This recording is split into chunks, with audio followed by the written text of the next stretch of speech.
أعوذ بالله من الشيطان الرجيم.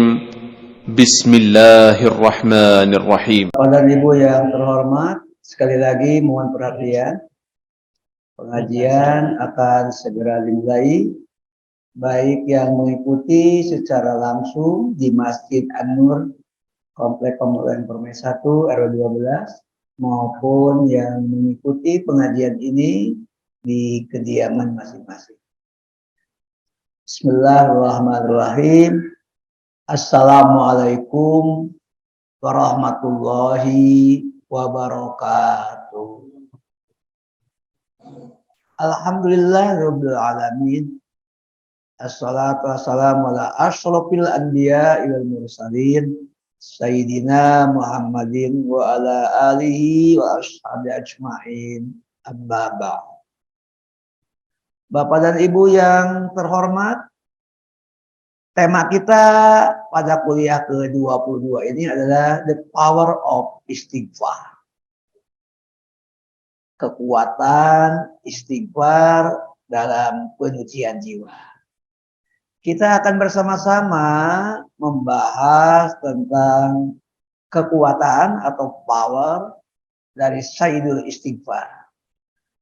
Oleh sebab itu, Bapak dan Ibu yang mengikuti di rumah dan yang terutama yang bersama kami berada di Masjid An-Nur, kita akan bersama-sama beristighfar. Jadi ini kita akan praktekkan dengan bersama membaca Sayyidul Istighfar yang terlihat di layar Bapak dan Ibu masing-masing. Kita akan mulai. Bismillahirrahmanirrahim.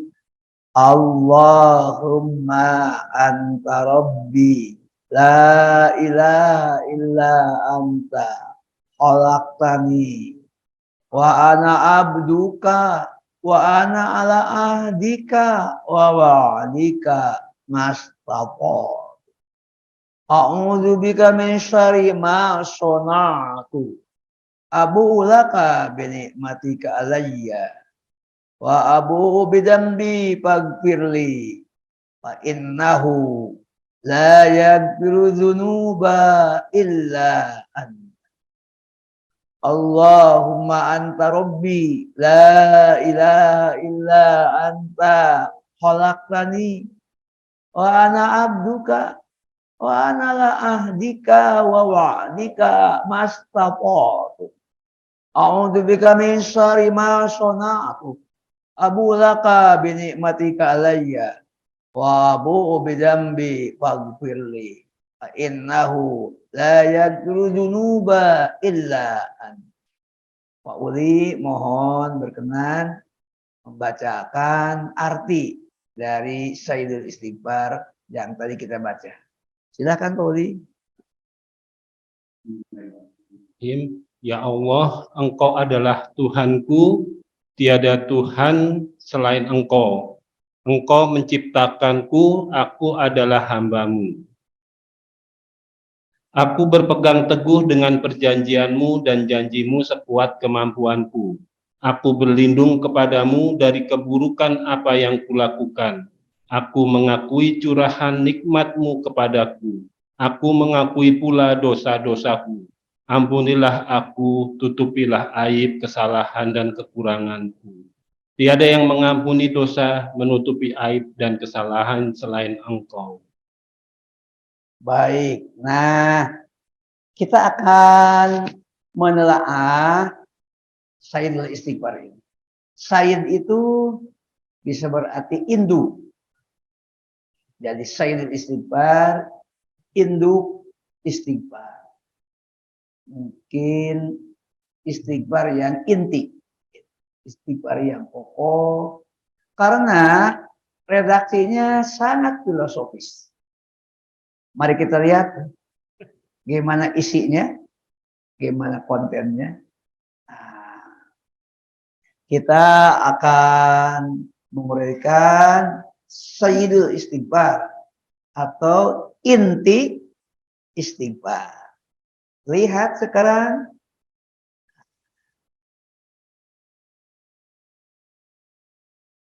Kita bagi dulu menjadi beberapa klaster. Di hadapan Bapak dan Ibu ada 3 klaster. Hijau, biru, dan puyer pinsen. Ini bukan merah. Kita mulai yang pertama.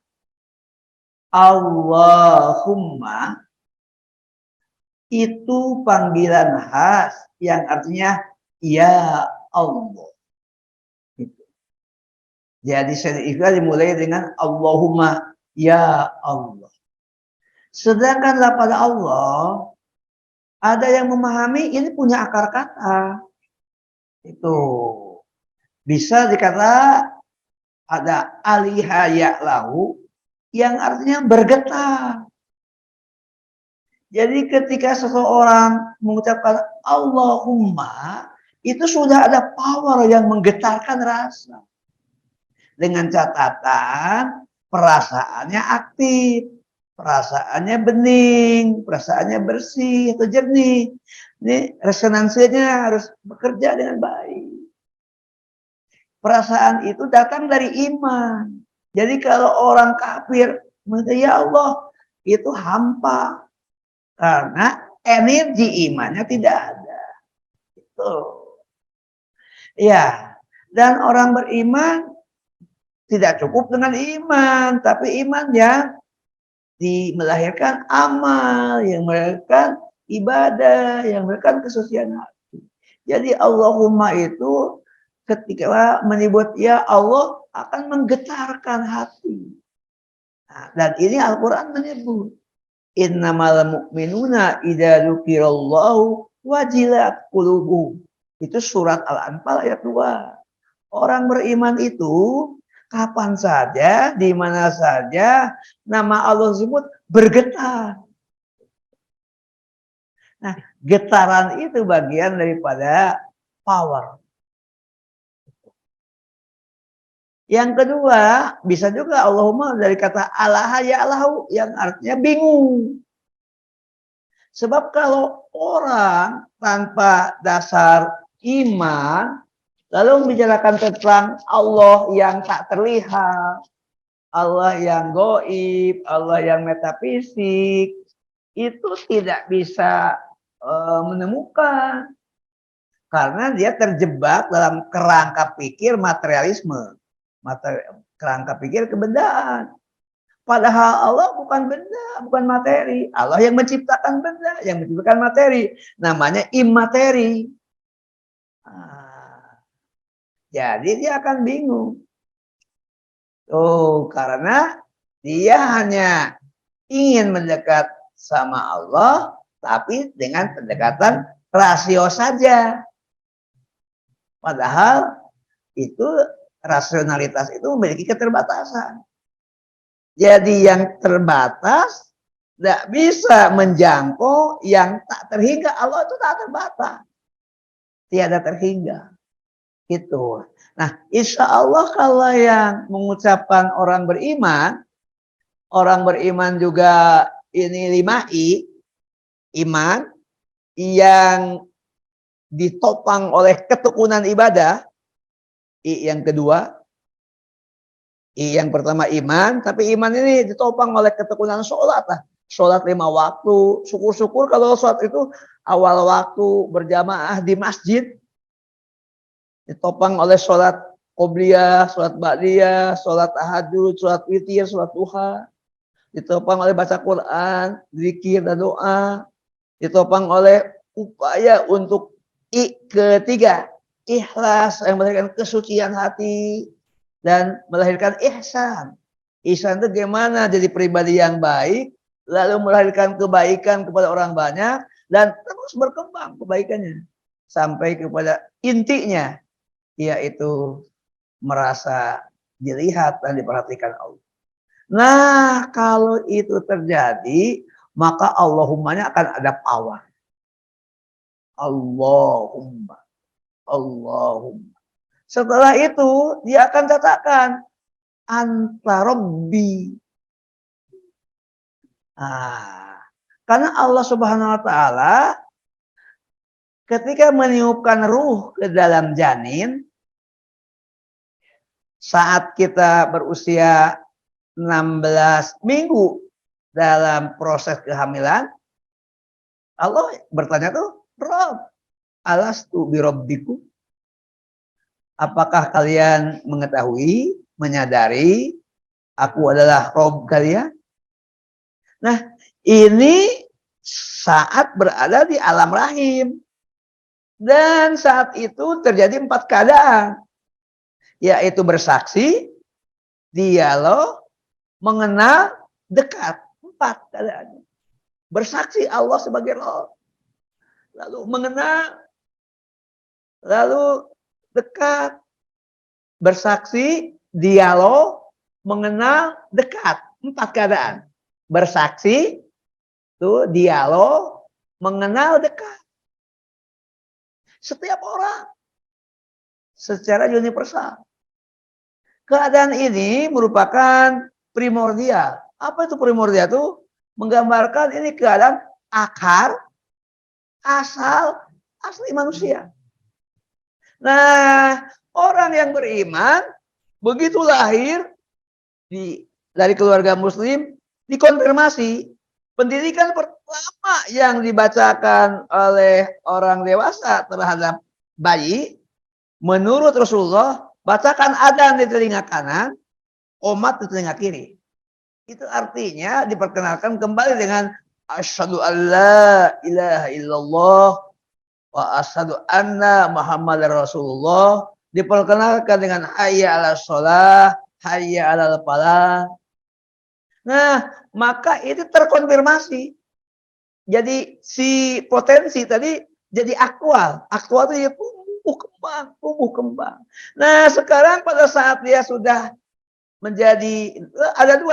Ada yang dibiarkan itu di alam bawah sadar, sementara dia hidup jadi komunis, jadi sekuler, jadi liberal, jadi tidak jauh dari Tuhan. Padahal akarnya, asalnya.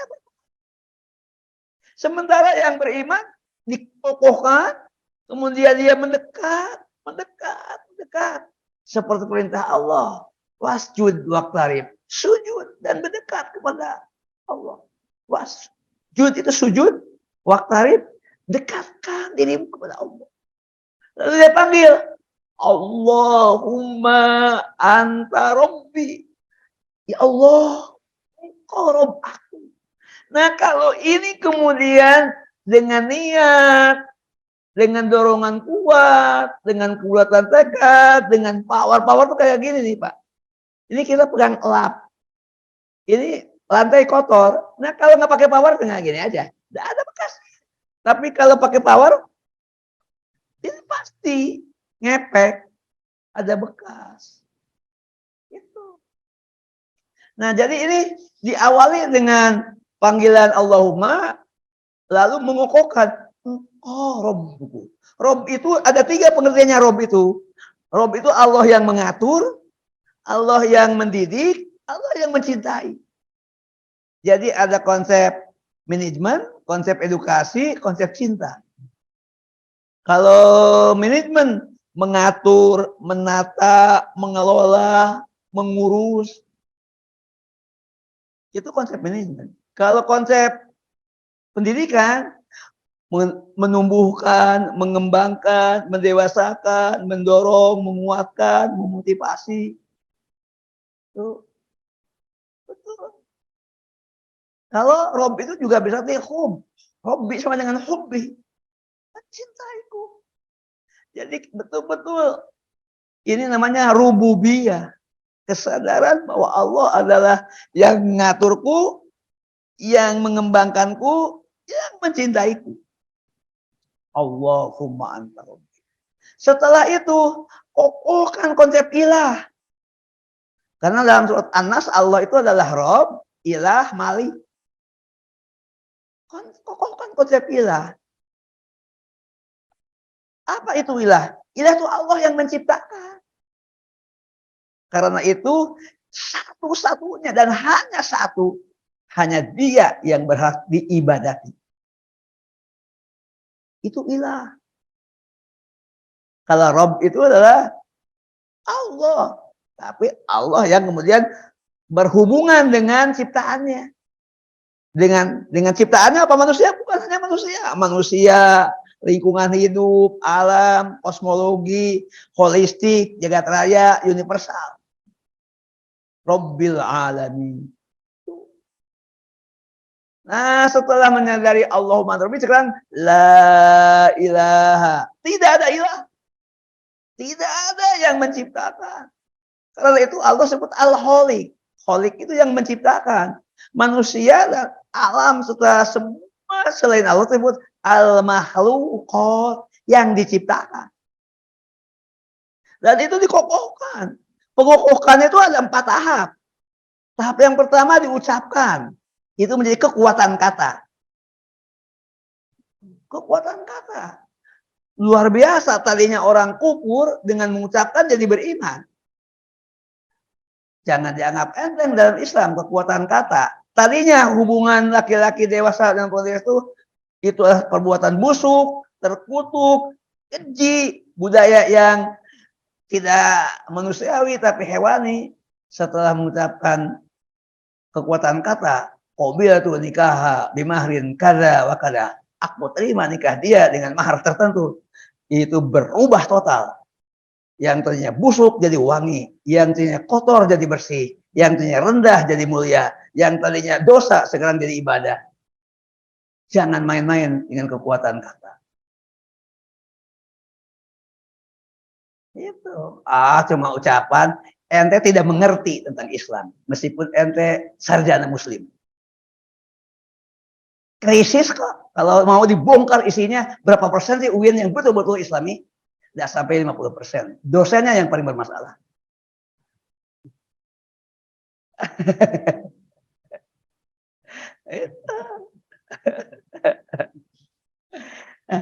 Tapi belum ada penelitian, ini baru hipotesa. Kalau ada penelitian, punya data. Ini sayangnya belum ada penelitian ini, Pak. Gitu kira-kira. Nah, baik. Nah, sekarang coba lihat setelah ilaha itu pasti hubungannya dengan halaqah. La ilaha illa anta. Tidak ada ilah selain engkau. Nah, dalam Al-Quran ada 4 redaksi. Redaksi yang pertama, la ilaha illallah. Nah, lafaz Allahnya diganti jadi orang kedua. Kata ganti kedua yaitu anta, engkau. La ilaha illa anta. Bisa juga jadi orang ketiga. La ilaha illa huwa. La ilaha illallah. La ilaha illa anta. La ilaha illa huwa. Bisa orang pertama. La ilaha illa ana. Tidak ada ilah kecuali aku. Dalam Al-Quran hanya 3 kali. La ilaha illa ana. Mengapa? Karena bisa tertukar dengan la ilaha illa ananya Fir'aun yang dia katakan ana rabbukumul a'la. Aku Rob kalian yang tinggi, yang perkasa, yang menguasai kalian. Itu. Karena itu seorang ulama Ibn Taimiyah rahimahullah katakan kalau berzikir jangan menggunakan pola yang keempat. Gunakan aja yang pertama. La ilaha illallah. La ilaha illa anta. La ilaha illa huwa. Jangan yang keempat. Mengapa? Beliau berpikir hati-hati. Namanya ikhtiar. Gitu. Nah, lihat. Setelah itu khalaqtani, engkau yang menciptakan aku. Penciptaan itu melahirkan 5 konsep. Mari kita lihat, penciptakan melahirkan 5 konsep. Konsep yang pertama, aku tidak ada. Jadi inti makhluk, inti maksud itu tidak ada. Namanya al-adamu, ketiadaan. Tapi ada setelah Allah punya kehendak. Namanya irodah. Irodah itu punya kehendak, punya inisiatif, punya kekuasaan, namanya kudroh. Kudroh, irodah, kekuasaan, kehendak, Lalu Allah punya ilmu. Kemudian dengan kudroh, kekuasaan, dengan kehendak, dengan ilmu yang luas dan mendalam, Allah menciptakan. Jadi kita hadir sepenuhnya tergantung sama Allah. Mengubah dari tidak ada menjadi ada. Namanya al-ijadu minal adami. Tuh. Itu. Jadi substansi yang pertama, makhluk termasuk kita itu tidak ada. Yang kedua, ada tapi tergantung sama Allah. Berapa lama kita ada, eksis dalam pentas kehidupan ini, hanya Allah yang tahu. Kelak diambil saja ruhnya. Kalau pakai bahasa Bandung, ngajeng jehe. Apa tuh ngajeng jehe? Sudah seperti gerakan wayang, ya, tarik oleh kidalan, masukkan ke dalam kotak. Itu namanya ngajeng jehe. Tidak bisa apa-apa. Masya Allah. Itu. Jadi satu itu. Nah, karena itu, manusia ini menjadi tergantung sama Allah. Butuh sama Allah. Tiada. Itu esensinya. Lalu menjadi ada karena kehendak Allah. Tidak pernah kita usul untuk hidup. Lalu kemudian setelah ada, kita juga tidak bisa lepas dari Allah. Dan Allah tidak melepas, tetap menggenggam. Lalu kita menjadi butuh. Lalu kemudian kita menyadari kehambaannya. Karena itu kalau ini resapan luar biasa. La ilaha illa anta khalaqtani. Betul-betul di situ ada pengakuan, ada kesadaran, ada pernyataan bahwa tidak ada ilah selain Allah. Allah yang menciptakan, sehingga Allah Al-Khaliq, kita menjadi makhluk. Kita bersyukur dari tidak ada menjadi ada atas iradah, kehendak Allah, dan kita tergantung sama Allah, tidak bisa lepas dari Allah, semuanya dalam genggaman Allah. Dan kita berharap, ya Allah, aku berada di tempat ini karena ridho-Mu, dan aku keluar dari tempat ini karena ridho-Mu. Lalu saat aku keluar, Engkau ridho. Setelah aku berada di alam ruh, Engkau ridho. Dan pada akhirnya Engkau tempatkan di tempat yang penuh keridhoan. Karena itu bagian yang ketiga, ini lebih konkret. Siapa aku? Siapa diriku? Siapa? Wa ana abduka. Aku hambamu ya Allah. Abdun itu yang menyadari kehambaannya, yang menyadari Allah adalah Rabbi, yang menyadari tidak ada yang menciptakan kecuali Engkau, yang kemudian aku datang, aku menghadap, aku mohon sebagai hamba. Dalam surat Toha sebutkan, semua makhluk datang kepada Allah sebagai hamba. Wa ana abduka. Karena itu bacanya harus meresap nanti. Nah, lalu yang berikutnya. Ini slide yang kedua. Wa ana aku. Kalau ada pertanyaan, kenapa sejak tadi kata gantinya menciptakanku? Aku. Nah, kenapa sih tidak kami? Tunggu. Inti beragama itu pribadi. Inti beragama itu personal. Personal itu dengan kata-kata aku. Tapi selama kita berada di tempat ini, di dunia, kita terikat dengan hukum kolektivitas. Hukum kebersamaan. Karena itu, kita diminta untuk membangun silaturahim, kolaborasi, menguatkan, merintis perasaan bersaudara, bersatu. Pertama, sesama muslim. Kedua, boleh dengan yang bukan muslim, sekadar kemanusiaan dan komitmen kebangsaan. itu hanya persaudaraan selama di dunia. Tapi begitu sakratul maut, kembali lagi kepada posisi personal, individual, pribadi. Al-Quran menyebutkannya, ji'tumuna furoda kama khalaqnakum awwala marrah. Kalian datang kepadaku dalam konsep diri sendiri, pribadi, personal, individual. Seperti pertama kali aku ciptakan. Itu. Nah, ini istighfar sedang kembali menguatkan konsep kehambaan, konsep keakuan. Aku yang nanti sadar. Karena itu wa ana ala ahdika. Aku tetap berada dalam ahdi. Ahdi itu tadi apa yang sudah diucapkan pada saat kita berada di alam rahim, yaitu kesaksian Allah Rob, terjadi dialog, dekat dan mengenal. Dekat, bahasa Arabnya kurba, mengenal, bahasa Arabnya ma'rifah.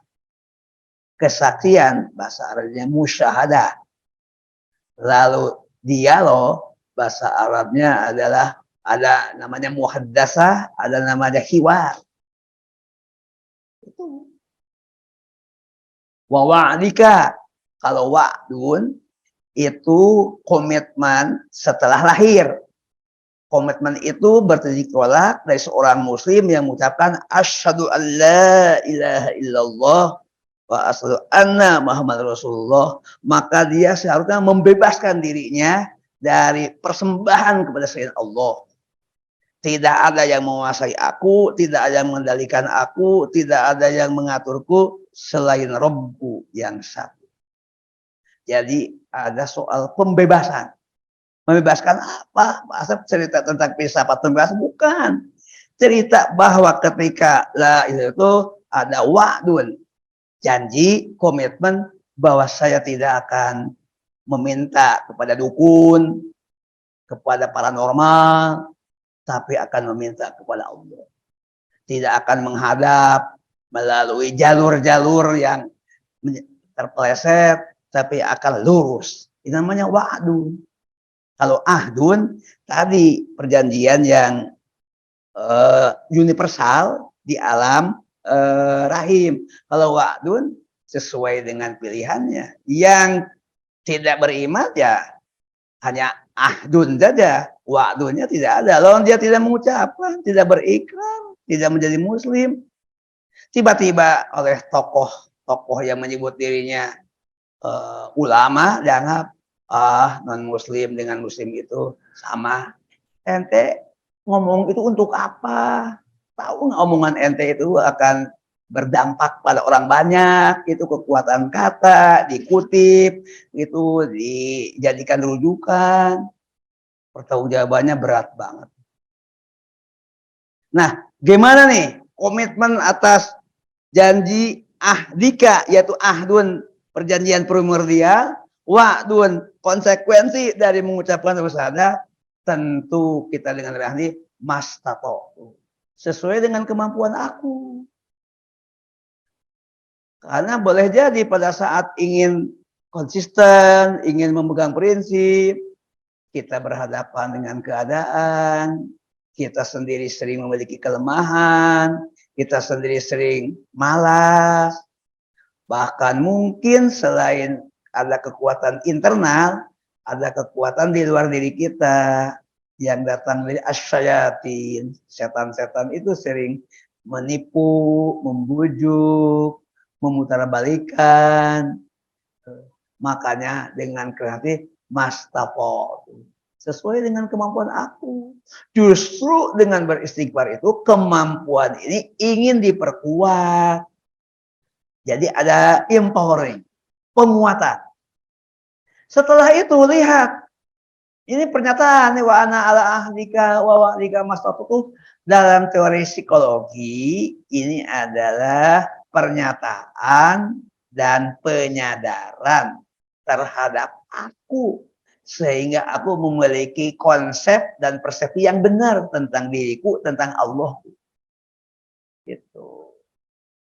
Konsep penting untuk mendefinisikan persepsi, gimana dia memandang dirinya. Setelah itu ya sebelum memohon ampun ya berlindung supaya tidak terus-menerus terpeleset, tidak melakukan. Makanya kan a'udzubika, aku lagi-lagi konsepnya aku berlindung kepadamu menyari masonatu, dari keburukan yang aku pilih, yang aku lakukan.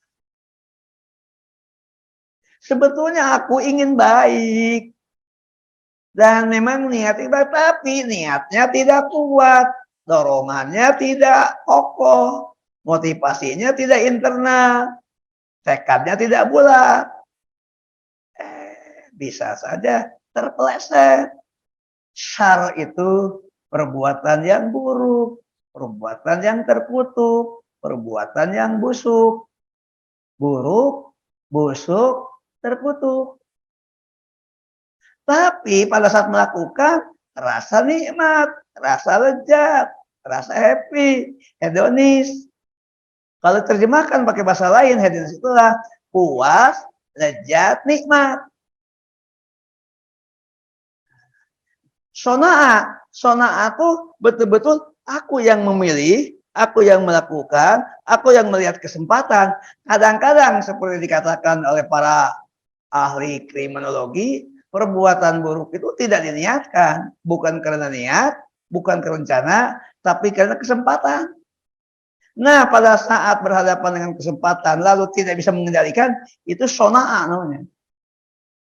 Di saat itu dia harus cepat ngambil keputusan. Nah, karena itu supaya itu tidak terjadi, berlindunglah kepada Allah. A'udzubika min syarri ma sona'tu. Aku berlindung kepadamu dari keburukan yang memang aku bisa mendiamkan, aku bisa menikmati, atau aku bisa setuju. Setuju saja sudah ikut dosa. Mendiamkan saja sudah ikut menanggung risiko. Karena itu, kalau orang baik diam, jangan salahkan urusan politik dipegang oleh orang jahat. Karena orang baiknya diam. Nah, gimana orang baik? Orang baik minimal menentukan sikap. Apakah aku mendukung atau aku mengambil sikap sebaliknya terhadap kedoliman, terhadap kemaksiatan, terhadap pengelolaan kehidupan dengan ugal-ugalan. Sikap dulu. Setelah punya sikap, tidak. Saya tidak setuju, saya tidak mendukung. Maka posisinya sudah jelas. Posisinya. Setelah itu, baru apakah dia hanya pada sikap, atau kemudian sikap melahirkan ta'awun, kolaborasi, mengajak, menyampaikan, mengungkapkan, mendorong. Nah, ini sudah partisipasi, sudah kontribusi, sudah kolaborasi. Itu sikap dulu. Nah, ini sikap. Sikapnya adalah berlindung dari kejahatan, dari keburukan yang mungkin aku lakukan. Oh. Lalu masih itu berikutnya, abu ulaka. Abu itu aku menyadari. Lalu aku datang menghadap kepadamu. Jadi ini menghadap atau data, menghadap, menyadari. Data, menghadap, menyadari kepada Allah. Datangnya kepada Allah. Tapi dengan menyadari bahwa engkau telah memberikan nikmat kepadaku. Abu ulaka. Aku datang kepadamu. Aku menghadap kepadamu. Binikmatika laya, dengan kesadaran. Engkau telah memberikan nikmat kepadaku. Nikmat apa? Nikmat yang tertinggi tadi. Dari tidak ada, kita diciptakan jadi ada. Setelah itu diberi fasilitas, diberi dukungan, dikondisikan. Ini luar biasa. Berikutnya, lihat. Hampir selesai ini. Wa abu'u. Dan aku datang menghadap dengan kesadaran bizanbi, terhadap dosaku. Nah, Ini kalau dalam Al-Quran seperti ucapan Nabi Adam. Rabbana dolamna anfusana wa illam taghfir lana wa tarhamna lanakunanna minal khosirin. Wa abu bidambi, dan aku menyadari dosaku. Aku datang, aku menghadap kepadamu dengan kesadaran tentang dosaku. Faghfirli, ya Allah, ampuni aku. Ya Allah, berikan ampunan kepada Faghfirli, berikan ampunan kepadaku. Tadi, aku datang kepadamu dengan kesadaran engkau telah memberikan nikmat kepadaku. Aku datang menghadap kepadamu dengan kesadaran membawa dosa. Faghfirli, beri ampunan kepadaku. Saya membuka kamus. Itu ada kamus 15 jilid. Itu kamus induk bahasa Arab. Dalam kamus itu mencoba saya menelusuri kata goparo. Kan akarnya itu 3 huruf. Gin, fa, ra.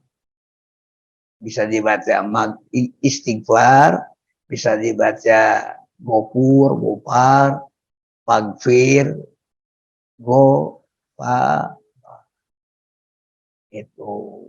Nah, ternyata dalam kamus Lisanul Arab, nama kamusnya Lisanul Arab itu 15 jilid. Waktu kami mahasiswa itu hanya dibaca oleh anak-anak yang kuliah jurusan sastra Arab, pendidikan bahasa Arab. Jadi saya kalau berada di ruang itu aman, buku itu tidak ada yang baca. Nah, gitu. Ruangannya juga khusus. Pegawai perpustakaan udah tahu pasti yang masuk ke sini itu orang-orang mahasiswa kuliah Fakultas Adab atau Tarbiyah Pendidikan Bahasa Arab. Yang lucu, ada catatan namanya Pak Hidir, pegawai perpustakaan tuh. Dia catat siapa saja yang masuk ke ruang repren itu. Kata dia, ya ampun, aku punya catatan. Itu orang-orang yang masuk ke ruang itu ternyata jadi guru besar. Itu catatan Pak Hidir. Pak Ustaz Azhari Nur suka nongkrong di situ. Udah pernah tugas. Gitu. Beberapa. Termasuk saya dalam rekam digitalnya Pak Haidir, pegawai perpustakaan. Saya termasuk penghuni tetap hampir setiap hari. Kenapa sih ke situ terus? Cerita sedikit. Saya nggak punya uang untuk beli buku, tapi kuliah ingin dapat nilai baik, ingin dapat ilmu. Resikonya bawa buku catatan, disalin semua yang ada di situ, tulis tangan aja. Saya jadi lancar nulis huruf Arab. Terus bacanya 2 kali. Baca yang pertama baca teks, baca yang kedua ketika nulis. Nyali. Sampai ke kelas, dosen menjelaskan saya boleh nyantai saja, tapi tetap saya menyimak. Kata orang kayak tidur atau ngantuk, tapi catatannya sudah lengkap. Begitu ditanya, bisa menjelaskan. Nah, kan bingung. Teman-teman, ini kayak waliullah. Bukan waliullah. Tadi di perpustakaan dulu 2 jam. Kenapa terbelakangnya? Nggak punya uang. Wah. Nih, modalnya tipis kuliahnya. Gitu. Katanya. Mau kuliah jam 11, jam 10. Dari perpustakaan buka setengah 9 sudah. Kali sampai di kelas. Udah tahu yang mau dikuliahkan. Nyantai saja. Tapi dosen siapa yang kembali akan meringkaskan? Maju ke depan. Bawa catatan. Padahal catatannya bukan catatan menyimak dari dosen, catatan menulis dari perpustakaan. Itu siasatannya Pak. Siasat belajar orang miskin. Oke deh, lanjut. Jadi ternyata apa yang ditemukan? Ternyata kata gopar itu artinya mugfar. Itu kain penutup tubuh. Jadi apa hubungannya ampunan dengan kain penutup tubuh? Saya jadi penasaran loh. Ternyata menurut ilmu etimologi, ini istighfar itu kain penutup tubuh. Saya pikir pasti nih ada korelasi. Karena setiap diksi, setiap pilihan kata itu pasti punya makna, dan makna itu dikelompokkan dalam bahasa Arab masih satu himpunan nggak, satu rumpun atau tidak. Kalau masih satu rumpun itu antara mufar, istighfar, pasti ada korelasi. Itu teorinya. Nah, tapi gimana menjelaskannya? Baca lagi buku lain supaya terjawab. Jadi ada hipotesa belajarnya. Ternyata gini penjelasannya, Masya Allah. Ini singkat saja. Dari hasil bacaan zaman dulu. Saat Allah menciptakan manusia, Allah itu turut mengatur tentang diri kita total. Sehingga ada 3 hal yang Allah sengaja tutup untuk keindahan, kenyamanan manusia. Jadi tutup ini. Yang pertama, Allah ciptakan manusia fi ahsani taqwim, dalam anatomi yang terbaik. Orang sering berhenti menjelaskan anatominya dari sisi struktur, sistem, gitu. Padahal ada satu lagi. Coba yang indah ini tubuh kita oleh Allah tidak diciptakan seperti rumah kaca transparan. Gimana jadinya kalau tubuh manusia tembus pandang? Jantung terlihat, paru-paru terjentak, usus terlihat, isi usus terlihat. Pasti tidak nyaman. Sengaja Allah tutup. Sehingga diri kita jadi indah. Nah, jadi yang satu ini mufar itu. Allah menciptakan kulit kita, tubuh kita tidak transparan. Satu. Yang kedua. Ini yang kedua itu kalau tadi kelihatan namanya physically, fisik, yang sekarang ini metafisik. Tapi bisa dipahami. Allah dalam kalbu setiap orang menciptakan ruang kecil. Ruang itu. Jadi ada satu ruang. Orang mukmin mengisi ruang itu dengan kesadaran tentang Allah. Isi. Sehingga inti agama itu aku dengan Allah. Kesadaran tentang Allah itu ada di ruang kecil. Namanya basir. Mata hati atau inti dari kesadaran beragama. Nah, apa intinya di tempat itu? Di tempat itu adalah tempat yang tertutup. Tidak ada orang yang bisa tembus tentang apa yang disimpan di hati kecuali aku dan Allah. Sehingga orang munafik bisa memanfaatkan untuk menyembunyikan kekufuran. Kalau orang beriman bukan untuk bersembunyi, tapi diisi kesadaran tentang Allah. Namanya nanti akan dzikrul qalbi, zikir hobi. Qalbi itu zikir hati, hobi itu zikir yang tersembunyi, lalu juga ada zikir sirri yang bersifat rahasia. Intinya tertutup dari orang lain. Tuh.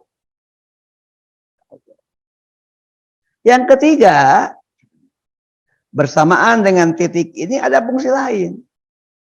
Yaitu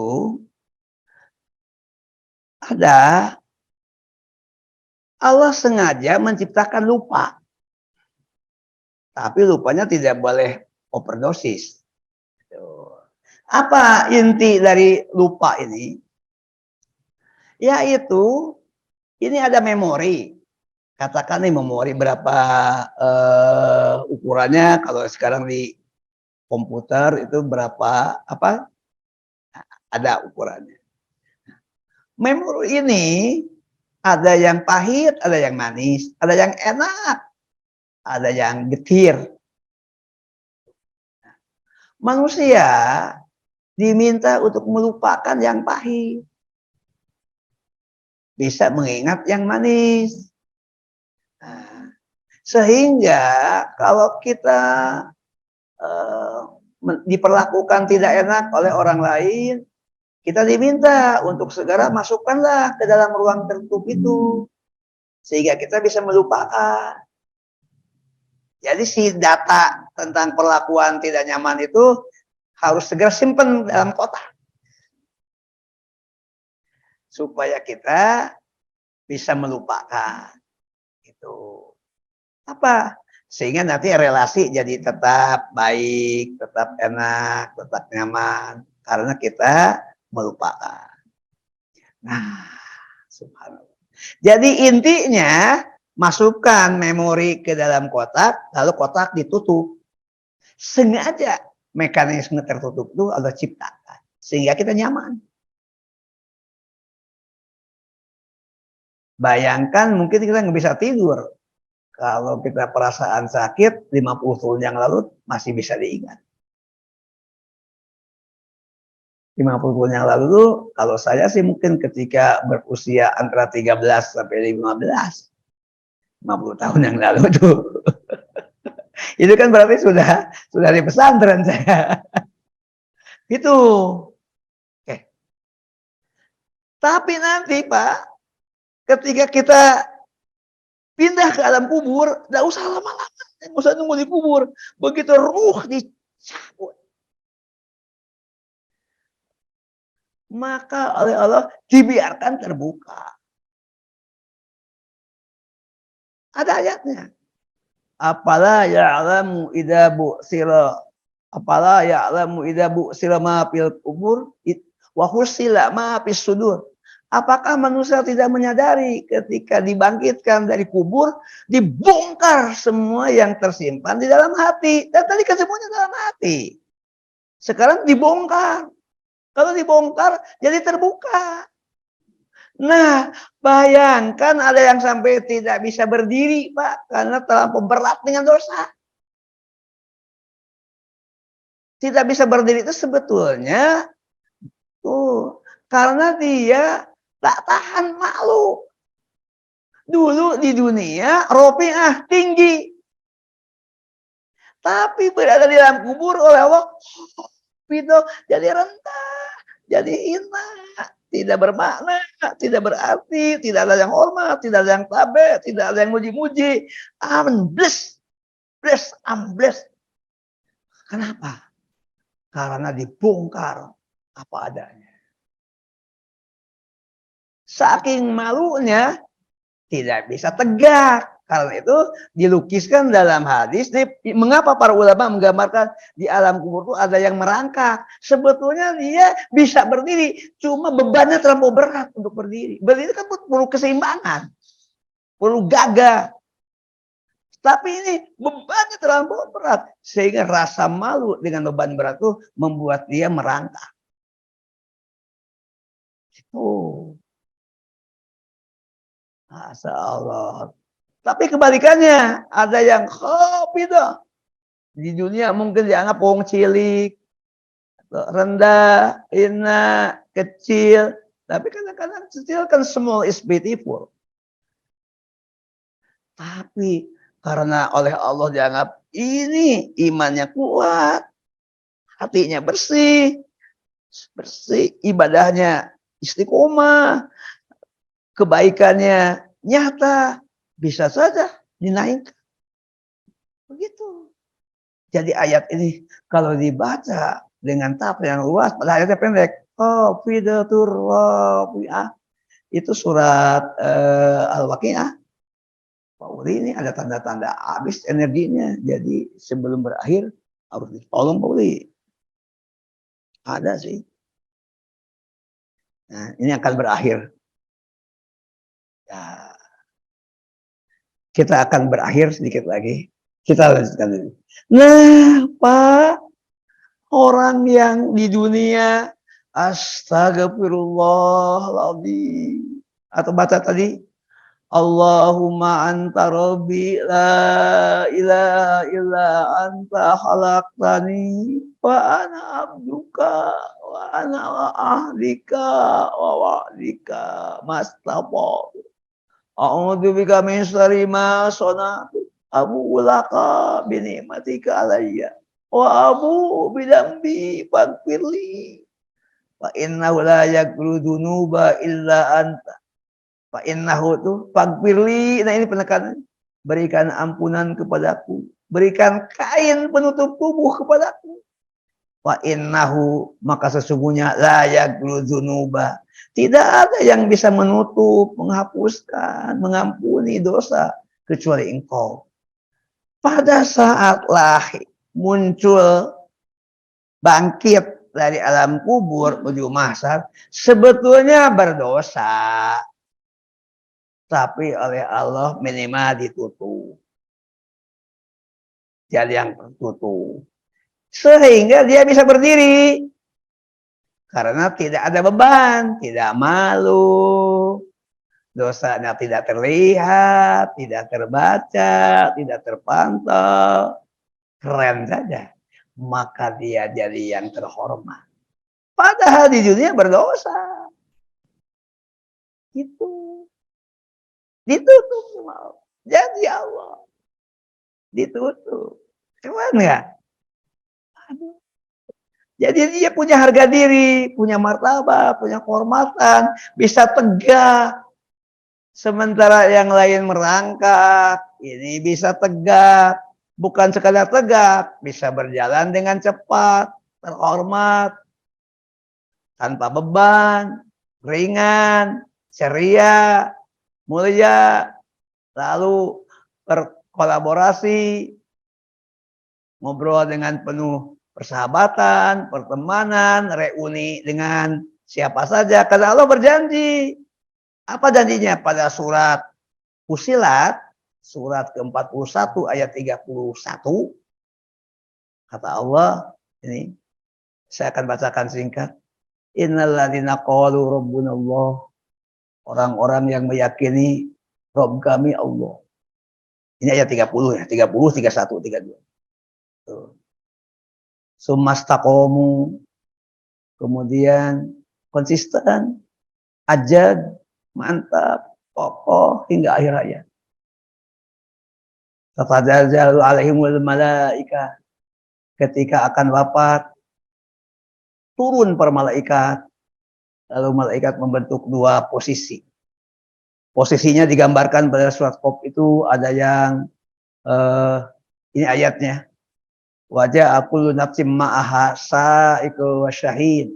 Setiap hamba kembali kepada Allah, bersamanya ada malaikat yang sa'iq, ikut dalam prosesi, dalam iring-iringan.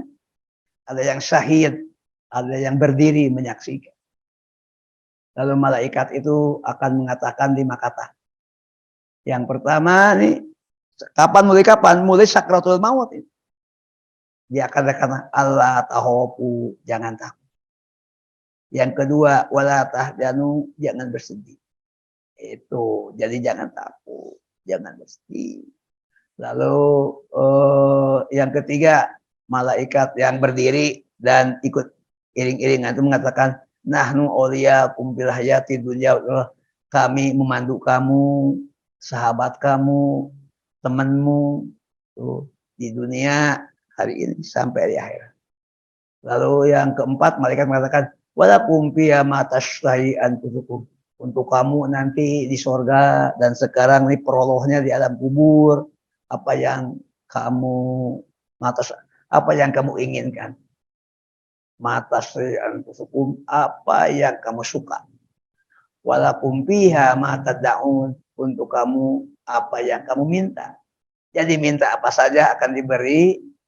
Nah, orang-orang yang ini sementara ini beban berat, tidak bisa berdiri, cukup repot. Yang satu ringan.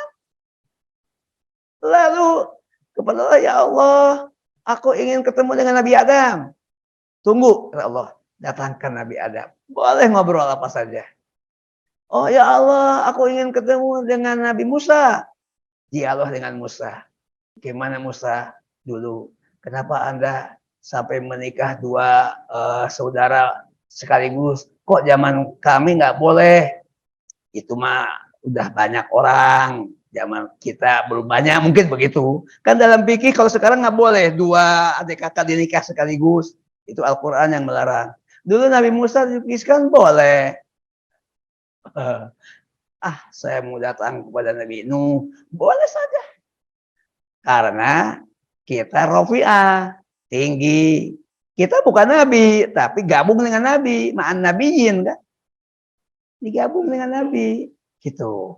Nah sementara yang lain, bukan.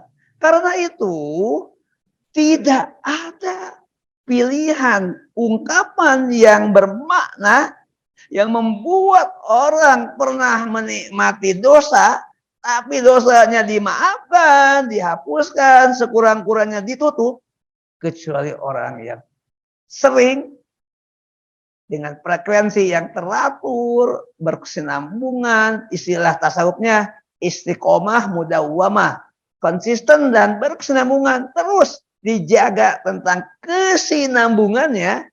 Dia selalu beristighfar, meskipun yang dibaca hanya 3 kali, tapi konsisten. Karena Sa'ali mengatakan, khairul amal dawamuha wa inqallah. Amal yang baik itu yang bisa dijaga kesinambungannya, meskipun secara kuantitatif sedikit. Begitu. Masya Allah. Baik, nah sekarang Pak Udi, sebelum kita berdialog sedikit lagi, Pak Uli mohon untuk membacakan. Kita lewat ini tentang di mana sih powernya istighfar itu. Nah ini kita akan sebut powernya. Powernya itu ada 5. Ketika mengucapkan fagfirli tadi ada dalam Sayyid itu ada fagfirli, maka power yang pertama, aku bersabar. Seperti sudah dibimbing oleh Rasulullah tadi dengan narasi yang mengalir dalam Sayyidul Istighfar. Aku bersabar. Nah, kesadaran, jadi meresap, menghayati, itu pokoknya tertanam kuat ke dalam rasa, lalu kita menghayati, meresapkan, menjiwai, itu jadi power. Aku bersabar. Power yang kedua, aku menyesal. Power yang ketiga, aku berhenti. Power yang keempat, aku berubah. Aku sekarang jadi dekat. Mendekat. Talinya menjauh, sekarang jadi mendekat. Dan aku mohon ampun. Pantas saja Allah akan berikan ampunan. Karena ampunan itu diawali oleh 4 power. Bagaimana Allah bisa mengampuni? Inilah sepintas kita lihat al-asma'ul tentang Allah al-Ghafur. Pak Uli mohon dibaca Allah al-Ghafur tuh. Gimana penjelasannya? Silahkan Pak Uli. Makfirah berasal dari kata. Jangan dari situ dulu Pak. Di atas dulu judulnya tuh Allah al-Ghafur. Allah al-Ghafur, Allah yang maha mengampuni, Allah yang berulang-ulang memberikan makfirah kepada hamba-hambanya.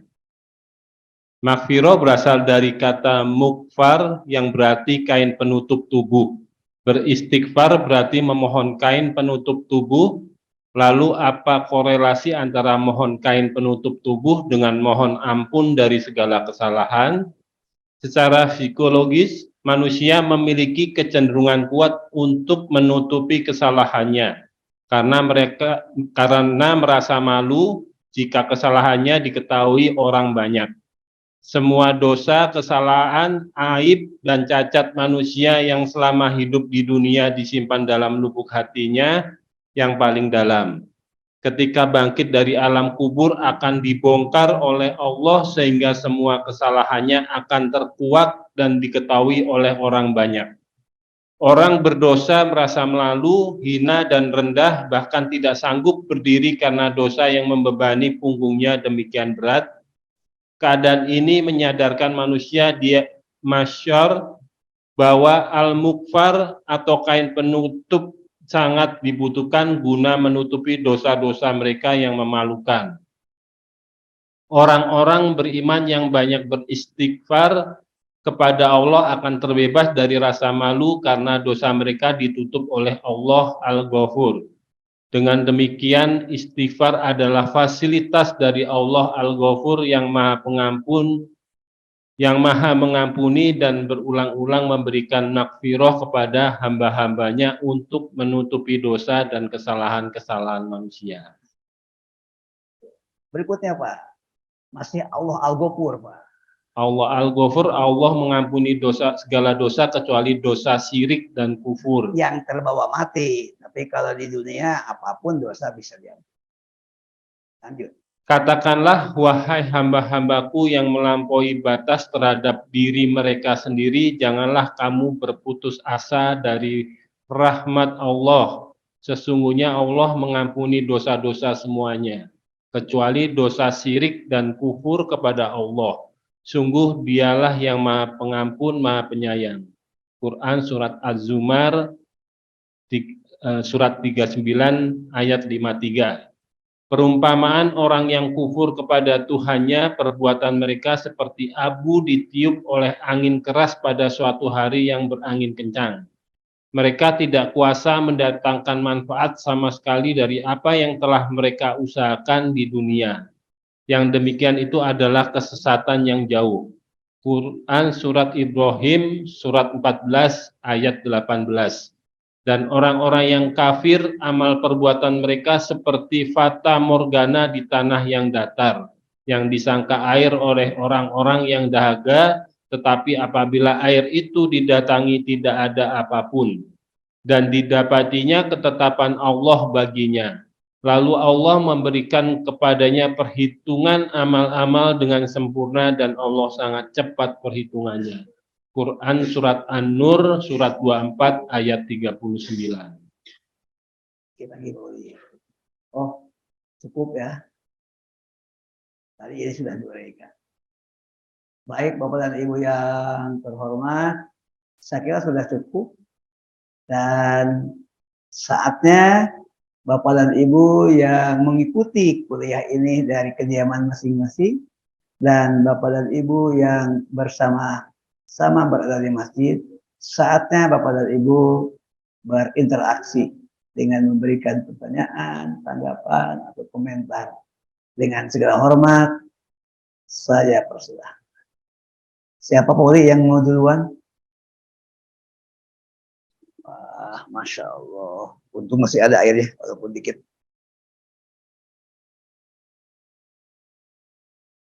Assalamualaikum warahmatullahi wabarakatuh. Tapi jangan terlalu panas. Yang Pak Silakan Pak Ada. Pak Sep, yang saya ingin tanyakan, Prof, perihal yang dibongkar di hati, terus orang lain mengetahui, sedangkan itu kan di dalam kubur. Saya kurang paham nih maksudnya gitu, Pak. Di alam kubur? Waktu di alam kubur, dibongkar yang di dalam hati, katanya udah di dalam kubur terus dibongkar. Tidak bu siro maafil kubur, wahusila maafil sudur. Itu ayatnya. Ya, saya kurang paham tuh yang itu. Maksudnya gimana tuh? Apa dibongkar waktu apa di orang lain jadi tahu gitu? Di kubur belum. Belum ya. Tapi saat bangkit dari kubur menuju masyarakat. Di kubur itu kata sebagian pertama berbasis pada kehidupan pribadi. Tapi ada juga yang menjelaskan di kubur itu juga sudah bisa bertemu dengan sesama. Orang yang baik dikelompokkan dengan yang baik. Orang yang buruk dengan yang buruk. Jadi saat dikubur, yang buruk sama-sama berada dalam satu penderitaan. Meskipun kualitasnya masing-masing. Yang baik berada dalam kenikmatan. Meskipun kenikmatannya beda-beda. Sesungguhnya ketika kita sholat, mungkin kita sholat berjamaah ada 50 orang, 40 orang, kita satu shop ini berapa ini? Itu perasaan nikmatnya sholat, khusyuknya rahasia Allah. Siapa yang merasakan?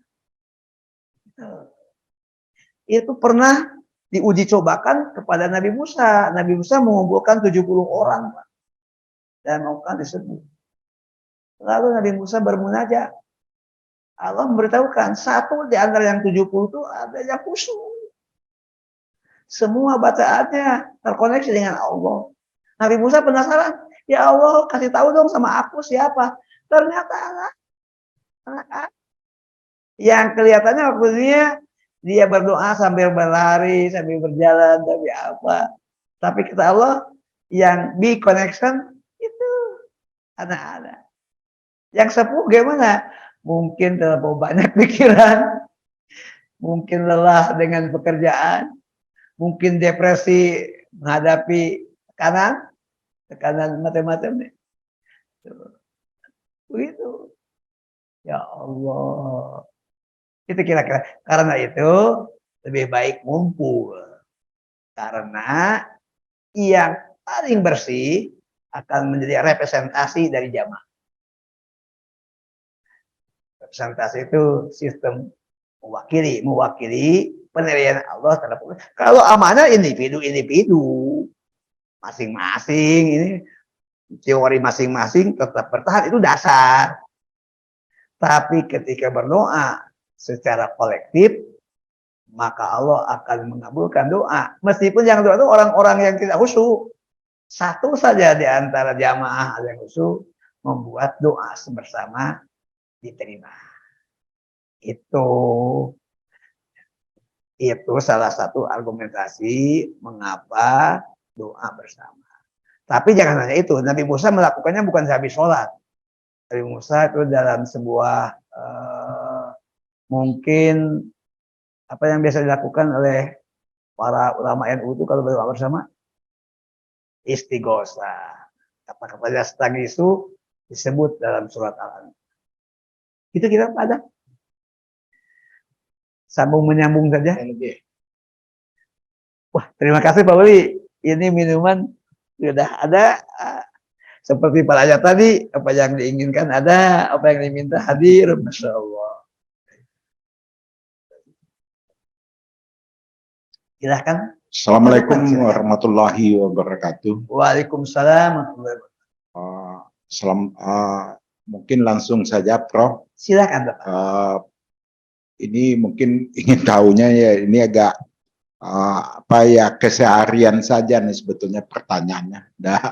Tapi sering mengganggu juga untuk kita ketahui terkait dengan power daripada power istighfar ini. Jadi power istighfar ini, power of istighfar gitu ya. Jadi yang saya mau tanyakan begini, Bro. Tadi kalau tidak salah bahwa yang diberlakukan itu ya syaratnya istiqomah, walaupun itu ibadahnya ibadah yang ringan atau yang kecil. Ya. Sebetulnya timbulnya power istighfar tadi kan ada 5, Prof sampaikan tadi. Power 4 dari buahnya kelima. Iya. Dari itu dapat dirasakan dan timbul itu karena dari nilai ibadah lain yang mulai dari tingkat dasar iman atau syahadat tadi, kemudian sebelum yang Prof sampaikan di pelajaran sebelum-sebelumnya, mungkin tawakal, tawasul tersampai bahwa bisa seseorang itu masuk kepada keistiqomahan dia dalam membaca Saidul Istighfar atau melaksanakan Saidul Istighfar tadi. Baru menghasilkan power yang dimaksud oleh Prof tadi. Sekarang ini kita melihat bahwasanya seseorang juga mungkin belum tentu hafal dia Saidul Istighfar yang menurut saya cukup panjang. Insya Allah saya hafal, Prof. Insya Allah kalau saya hafal. Tapi belum tentu juga yang lain-lain bisa hafal itu. Kadang-kadang saya kalau berpengalaman nggak baca, harus lihat lagi, buka-buka lagi dia dari HP, Sayyidul Istighfar, ada yang salah juga gitu. Jadi artinya mungkin yang lebih gampang ada orang yang biasa yang pasti langsung mereka laksanakan habis salat doa yang biasa, walaupun pengertian doa tadi termasuk membaca istighfar. Kalau saya keliru nanti dibetulkan. Jadi artinya kekuatan yang semua diminta tadi pasti ada juga dalam doa tadi.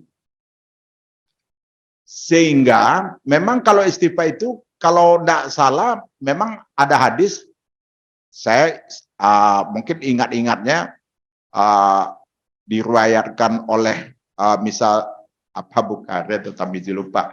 Jadi dia, maukah engkau kami ajarkan tentang Sayyidul Istighfar? Ada saya mendengar begitu. Kemudian barulah disebut doa Sayyidul Istighfar tadi, diajarkan begitu.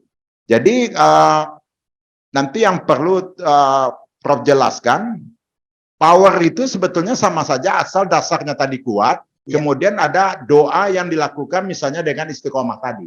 Iya. Ya, dengan orang yang tanpa ada dasar basic yang kuat tadi dalam step tingkat keimanan atau tingkat ibadah, sehingga mereka masuk kepada Sayyidul Istighfar, mereka juga tidak mendapatkan power dari istighfar tadi. Jadi kira-kira seperti apa itu nanti gambarannya, Prof. Kemudian yang kedua, kalau kita melihat apakah doa, minta ampunan, taubat atau apapun ibadah yang tujuannya kita meminta ampunan kepada Allah Subhanahu wa taala. Kalau kita lihat urusan vertikal ini sangatlah mudah, kan gitu ya, Prof ya. Kalau saya lihat, kalau kita bisa melaksanakan urusan vertikal, ampunan Allah itu mudah diraih. Dan ampunan luas dan mudah diraih. Nanti persoalannya justru yang kita di yaumil akhir yang dihisap itu bukan ini, kecuali yang Prof, yang syirik dan tadi yang disampaikan. Kecuali dosa syirik yang Syirik dan kufur. Ya, syirik dan kufur tadi. Kecuali pada dosa pada saat yang horizontal. Yang horizontal inilah nanti yang akan banyak di yaumil akhir. Jadi intinya yang justru yang kita diajarkan atau yang banyak ini justru bagaimana kita mengeliminasi lah atau meminta ampunan kepada Allah justru untuk yang vertikal ini. Sedangkan yang di horizontal tadi justru itulah yang memberatkan kita nanti di yaumil akhir nantinya. Nah, ini bagaimana juga pandangan pandangan nanti Prof. Kemudian yang ketiga nih, Prof, yang terakhir. Kalau saya lihat tadi sementara yang Prof jelaskan, Sayyidul Istighfar ini atau power dari istighfar ini salah satunya menutupin yang berulang-ulang. Dan Allah itu disebut bersifat ghafur. Artinya juga mengampuni berulang-ulang.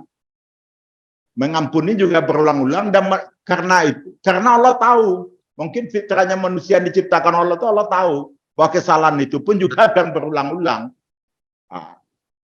Model yang seperti ini, Prof, semua yang dilakukan berulang-ulang, kemudian kita istighfar berulang dan ampunan Allah berulang-ulang, artinya pada saat terminasi akhir itu sebetulnya nilai hisab, ya ini tidak apa-apa nih pertanyaan bodoh-bodoh aja nih, Prof. Nilai hisab kita di mata Allah itu tentu bukan durasi dari lahir dari sampai durasi tentu ada durasi singkat. Karena ada fase kita diampuni pada durasi-durasi tertentu. Apa saya salah atau tak? Ini akal-akalnya saya saja nih, Prof, memikirkan begitu. Sehingga tadi saya menyimpulkannya seperti itu.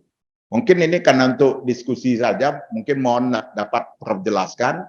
Karena pemikiran saya juga begitu, kalau kita ibadah haji segala macam ada ampunan di durasi-durasi tertentu, sebetulnya dosa vertikal itu pendek atau mungkin bisa jadi tidak ada yang dihisab itu nanti ya dosa horizontal ini. Apakah ya memang begitu? Dan syarat mendapatkannya tadi ada basic yang harus dikerjakan secara istiqomah. Kemudian yang secara istiqomah yang kita lakukan saidul istighfar tadi, orang yang mempunyai basic yang baik supaya berdampak kepada ampunan Allah tadi. Mungkin itu saja, Prof. Terima kasih. Assalamualaikum warahmatullahi wabarakatuh. Coba saya rangkum menjadi sebuah konstruk, sebuah bentuk penjelasan yang lengkap menurut dari 3 pertanyaan. Ya, jadi saya tidak akan menjawab satu persatu, tapi akan disusun menjadi sebuah kerangka. Hidup ini betulnya yang paling sering hubungan dengan sesama. Karena kita terakwal dengan berbagai kebutuhan, berbagai pola komunikasi, berbagai pola relasi. Jadi kalau kita punya waktu 24 jam, yang paling banyak itu ya relasi dengan sesama. Karena itu penyimpangan, pelanggaran, panggilan hak bersama dominan dalam hidup. Itu yang disebut dengan hukukul adamiyyin, hak terhadap sesama keturunan Adam. Punten Pak Adamnya disebut. Nah, gitu. Adamiyyin itu adalah manusia. Ya, itu kan. Terhadap manusia itu butuh 3 langkah. Langkah yang pertama, ada kesadaran untuk menyelesaikan. Langkah yang kedua, minta maaf secara terbuka. Langkah yang ketiga, mengembalikan hak orang per orang yang kita ambil. Atau mohon dibebaskan. Tergantung pihak lain sikapnya. Apakah dia membebaskan atau dia minta substitusi, penggantian. Itu. Pertanyaannya, ini, siapa yang menggerakkan? Siapa yang menyadarkan bahwa harus minta maaf, harus mengembalikan, atau minta dibebaskan? Siapa yang menggerakkan?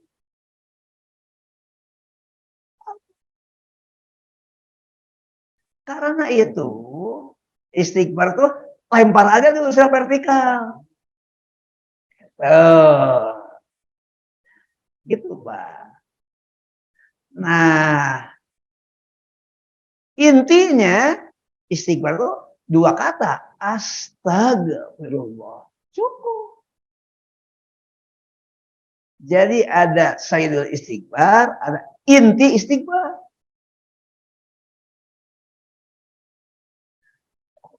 Astagfirullah. 2 kata. Walaupun dalam bahasa Arab 3. Karena dalam astagfirullah itu 2. Aku mohon ampun kepada Allah. Jadi panjang kalau dalam bahasa Indonesia. Aku mohon ampun kepada Allah. Berapa kata? Aku mohon ampun kepada Allah. Jadi 5. Padahal kalau bahasa Arab 2. Ya, gimana bahasa kita memang kemampuan mewadahinya seperti itu. Kalau bahasa Arab simple. Jadi gitu. Intinya dahulukan kepada Allah. Tapi itu modal kepada Allah itu hanya untuk meyakinkan tadi bahwa aku bersalah. Aku menyesal. Aku berhenti aku mau berubah, maafkan Tuhan. Itu mudah. Ketika Allah memberikan atau mengabulkan, maka tidak bisa tuntas, kata Allah. Ini dari aku udah selesai urusan. Tapi kamu belum minta maaf kepada sesama. Kamu belum mengembalikan hak-haknya. Baru dieksekusi yang kepada sesama. Tapi kemampuan eksekusi itu setelah hati tercerahkan, setelah hati sadar, setelah hati menyadari, sehingga tidak usah menunggu sampai wafat, lalu keluarganya minta, mohon maaf apabila ada hak-haknya berhubungan dengan keluarga. Itu kan inisiatif keluarga, bukan almarhum, almarhumah. Gitu kira-kira kerangkanya. Jadi yang paling inti mengambil inti istighfar. Gitu. Kedua, dieksekusi enggak? Ke samping. Gitu. Kalau itu ada, ke samping jadi mudah, ke samping jadi sadar, ke samping tergerak, gara-gara vertikal wah. Karena itu sebagian ulama tasawuf mempunyai kerangka, dekatkan dulu dirimu dengan Allah, lalu kamu nanti punya cukup modal untuk dekat dengan sesama hamba Allah. Kalau kamu mendekat saja kepada sesama, tapi tidak mendekat kepada Allah, kamu hanya bisa menyelesaikan urusan, tapi tidak menuntaskan urusan. Kamu hanya bisa mencoba merintis, tapi kamu tidak menyelesaikan. Gitu kira-kira jawaban singkatnya. Nah, kenapa harus ada Sayyidul Istighfar? Sayyidul Istighfar itu bisa dibaca, bisa dihafal, bisa tidak.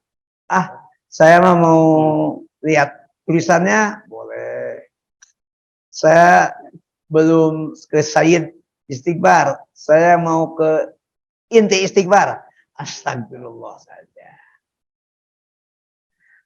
Lalu semua kalimat thayyibah itu terjadi jaring-jaring, Pak, seperti jaring laba-laba. Seorang beristighfar, tapi dia akan ada kekuatan, ada power karena ditopang oleh bacaan lain, bacaan Allahu Akbar, bacaan hamdalah, bacaan subhanallah, terus bacaan la haula wala quwwata illa billah, bacaan la ilaha illallah. Tapi intinya dari semua kalimat-kalimat thayyibah itu intinya la ilaha illallah. Kesadaran tidak Tuhan selain Allah. Jadi akan ada kontribusi dari bacaan-bacaan lain. Gitu. Istighfar termasuk Sayyidul Istighfar akan terkoneksi dengan bacaan kita yang lain. Apakah hanya terkoneksi dengan bacaan? Tidak. Terkoneksi juga dengan sholatnya, dengan bacaan Al-Qur'annya, dengan sholawatnya. Terkoneksi juga dengan sikap-sikap sosialnya. Itu. Karena itu ada kaidah dalam Al-Quran. Kamu ingin dapat ampunan Allah? Iya, sedekah dulu. Gitu. Jadi sedekah menjadi pembuka langit. Kamu mohon ampun, tapi langitnya ditutup. Itu.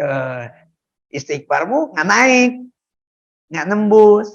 Tapi kalau sedekah dulu, istighfarmu terbuka sehingga be connection with Allah. Jadi kalau begitu, sedekah malah mungkin jadi penyebab istighfar yang astagfirullah saja atau istighfar yang panjang yang tadi kita baca diterima. Nah, karena itu orang menyimpulkan, ya kalau gitu nggak bisa dong tanpa amal sosial. Jelas. Kalau gitu saya nggak istighfar, saya mau amal sosial saja. Tunggu, kamu hanya membuka kunci, tapi kamu tidak naik. Itu pintu dibuka, tapi kamu tidak masuk. Misalnya ini pintu lift dibuka, tapi kamu tidak masuk. Itu orang dengan amal sosial terbuka pintunya. Tapi kalau tidak melangkah, tidak masuk.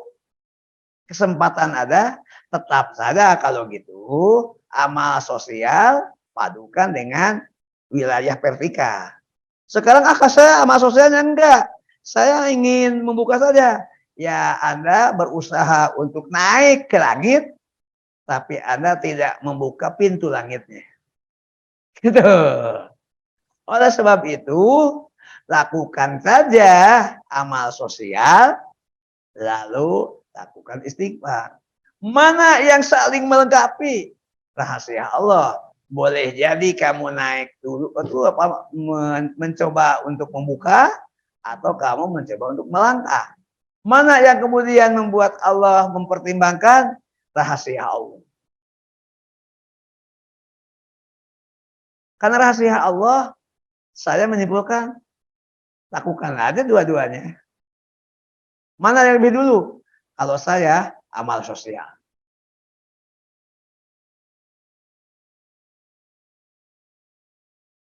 Jangan mengganggu hak orang lain. Malah kita memberi. Ada take and give. Kita lebih banyak, jangan mengambil. Lebih banyak memberi. Mengambil boleh, tapi sesuai dengan kerja. Nggak kerja, tapi mengambil. Zolim dong. Gitu. Iya. Itu dulu. Kalau itu simponi, mau istighfarnya yang pendek, mau istighfarnya yang panjang, itu. Tapi semua teori sebab diikuti. Ini ada ayat pendek pada surat Al-Kahfi, sebetulnya sedang menjelaskan tentang Zulkarnain. Summa atba'a sababa. Kemudian ia mengikuti berbagai sebab. Kalau saya terjemahkan pakai bahasa lain, dia melangkah dengan berbagai variabel. Udah, amal sosial dilakukan. Membuka pintu dilakukan. Penyesalan dilakukan. Dengan imbang. Mana yang lebih dulu dianggap poinnya, biarlah Allah yang menilai.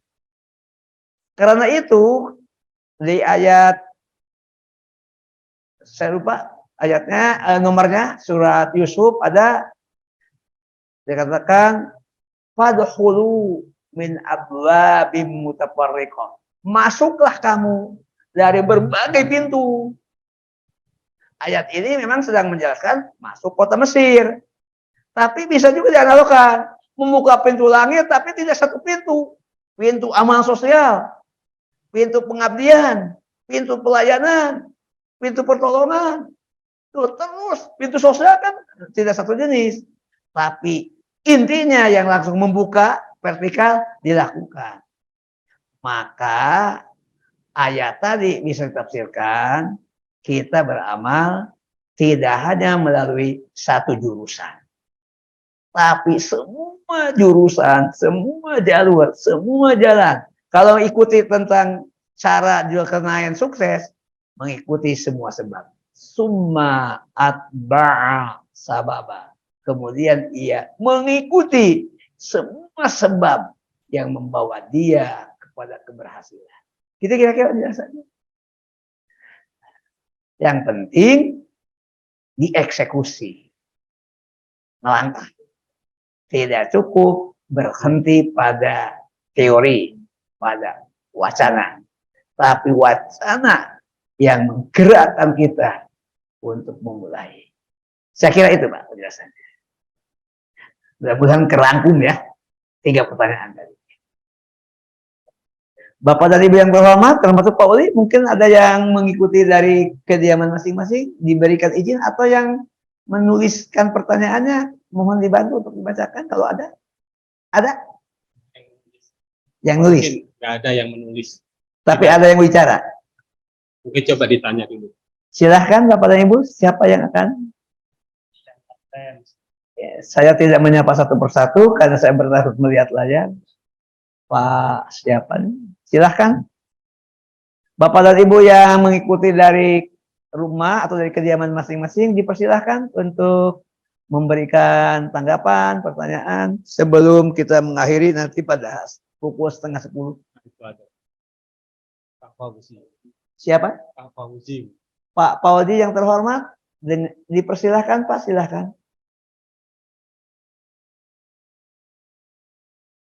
Apakah Bapak membuka kamera atau tetap kamera tertutup? Yang penting suara Bapak terdengar oleh kami.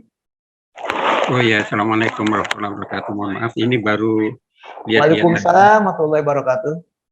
baru dia lihat tadi kok ada Zoom berkaitan fikih muamalah ini. Saya baru masuk ini.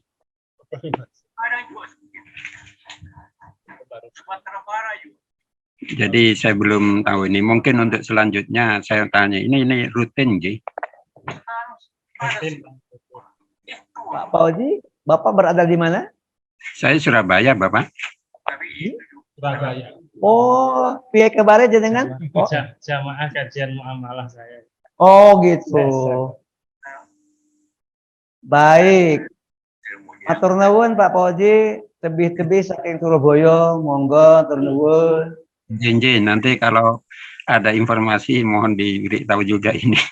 Kalau Nggih, mriki wonten Pak Azhar Harudin.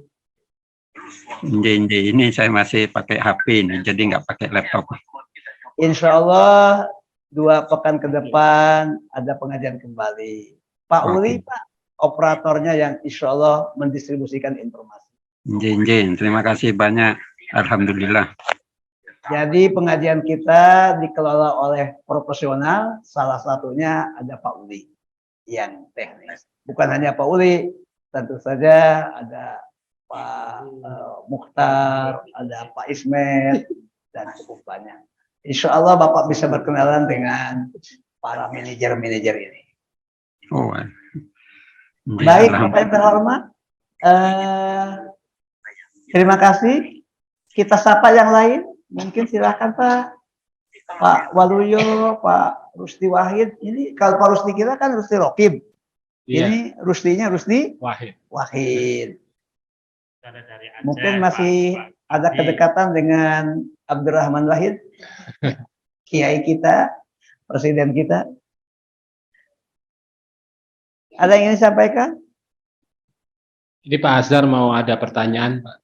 Pak Azhar. Dari? Pak Azhar dari Jombang. Oh, Masya Allah, ini Al-Mukarram sendiri. Saking Jombang, Pak. Ya, Assalamualaikum warahmatullahi wabarakatuh. Waalaikumsalam. Makasih Prof atas paparannya tentang the power of istighfar ini. Nah, dari paparan Prof tadi, terutama yang terkait dengan tahapan beristighfar untuk menghadirkan ya di dalam hati kita, tadi kan ada pengakuan bersalah, menyesal, berhenti, berubah, dan aku mohon ampun. Nah, kalau dilihat dari tahapan menghadirkan ya di dalam hati kita ini, Prof, sepertinya baru pada tataran dosa yang terkait hakullah.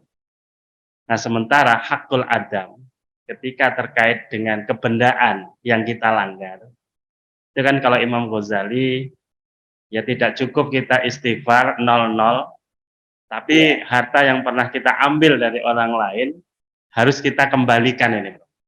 Nah, maksud saya ini kan sering, saya yang banyak bergerak di tataran fikih muamalat nih Prof, ya kajian-kajian, itu banyak pertanyaan begitu Prof. Dulu saya kerja di bank konvensional, dulu saya kerja di tempat-tempat yang nggak sesuai dengan prinsip syariah.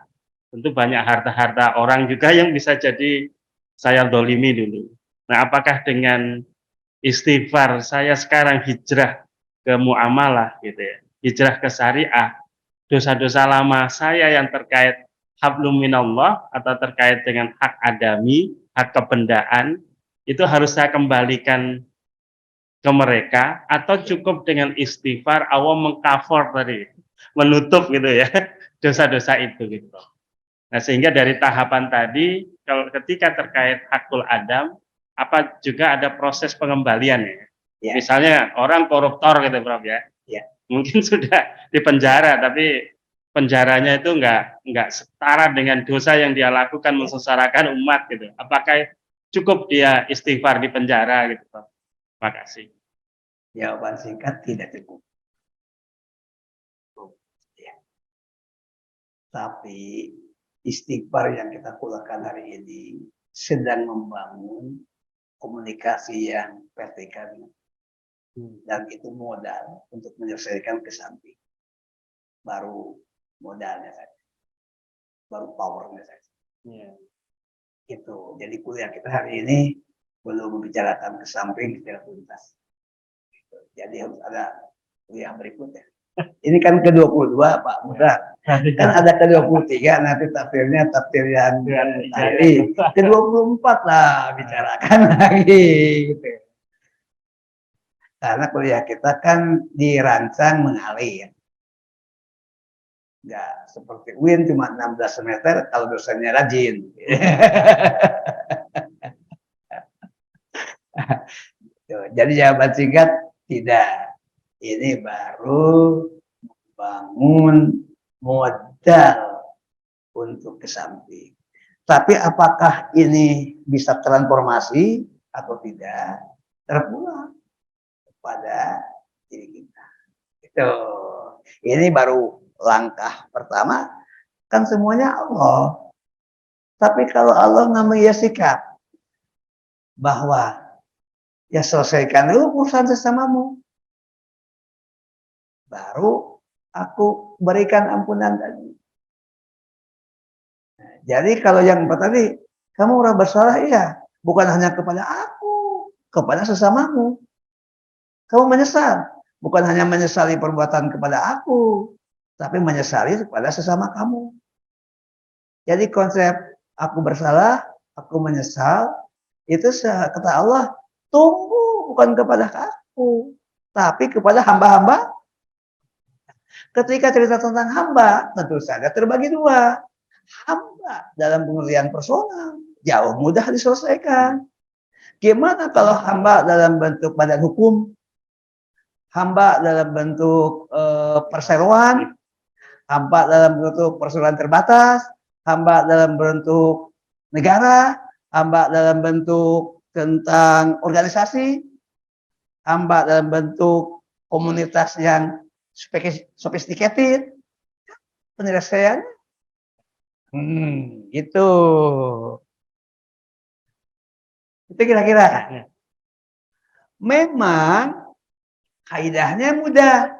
Dari mana Anda mengambil? Ke situ Anda kembalikan. Sekarang kalau yang diambil itu masalah pribadi, mudah dilacak. Tapi gimana kalau mengambilnya ini adalah kas negara? Kembalikan kepada Kementerian Keuangan.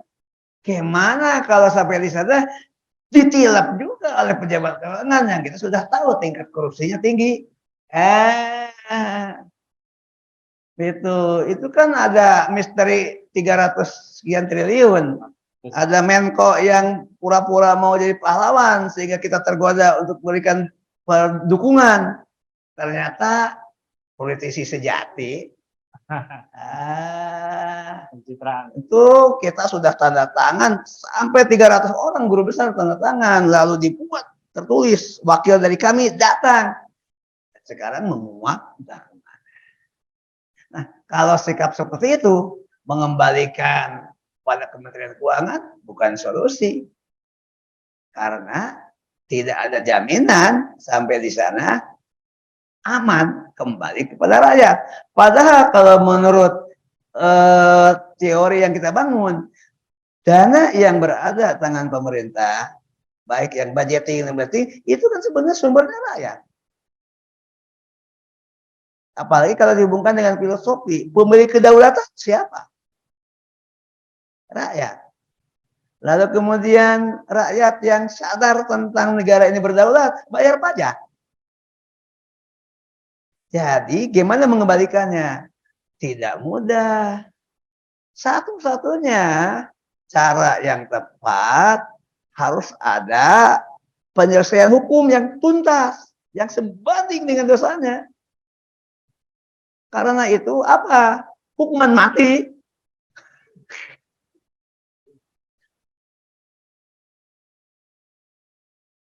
Kok kejam? Tunggu, saya ingin menjelaskan filosofi hukuman mati. Hukuman mati itu hukum yang final. Karena orang yang dijatuhkan mati tidak bisa hidup lagi.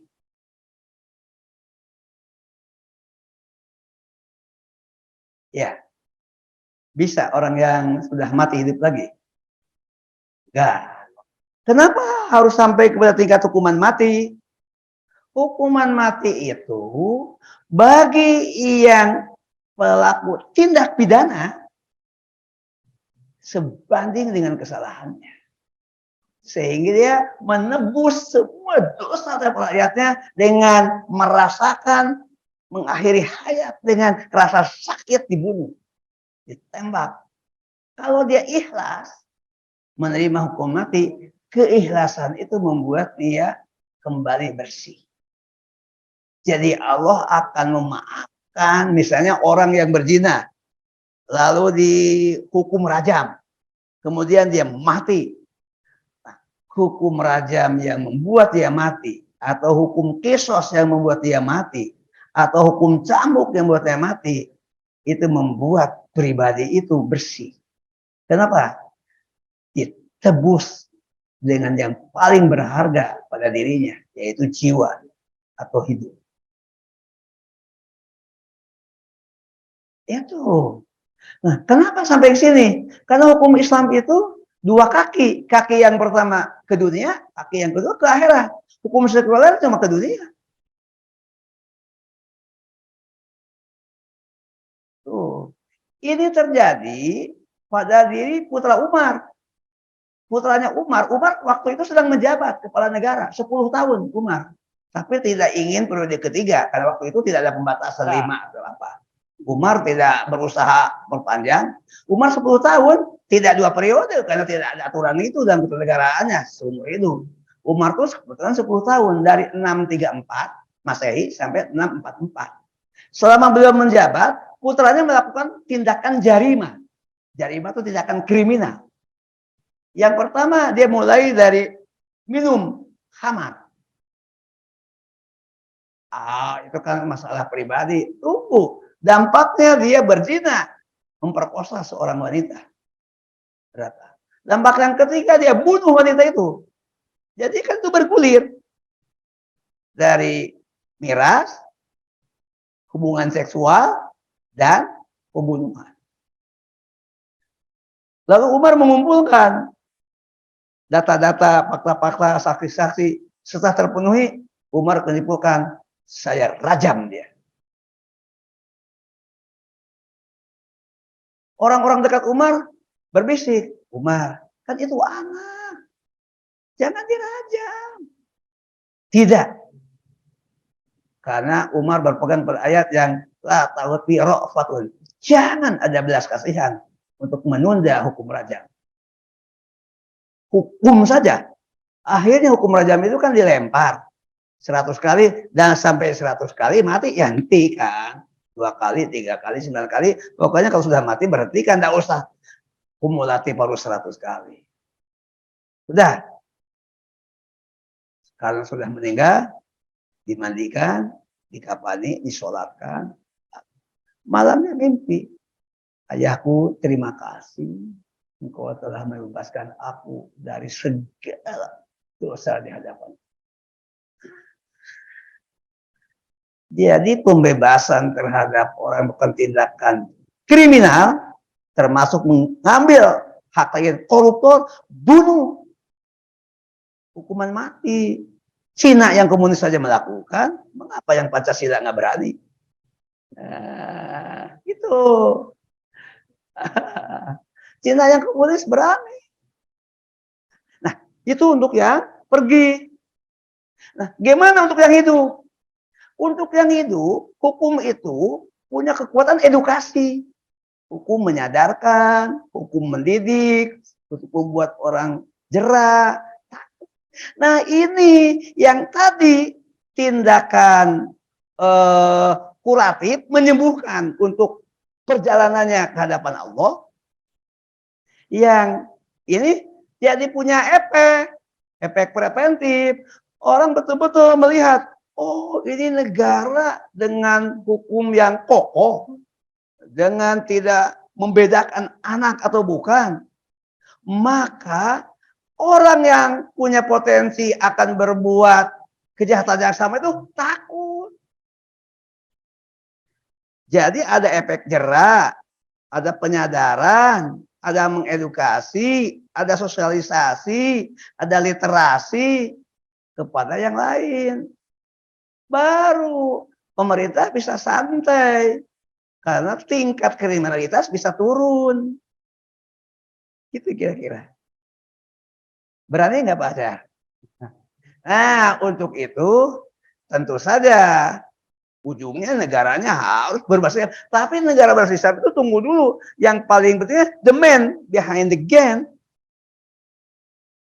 Nah sekarang kita masih tetap negaranya pakai NKRI, pakai Pancasila. Tapi paling tidak yang perubahan lah harus mantap. Gitu. Saya yakin kalau ini kokoh, kepung, itu bisa kocar kacir itu istana.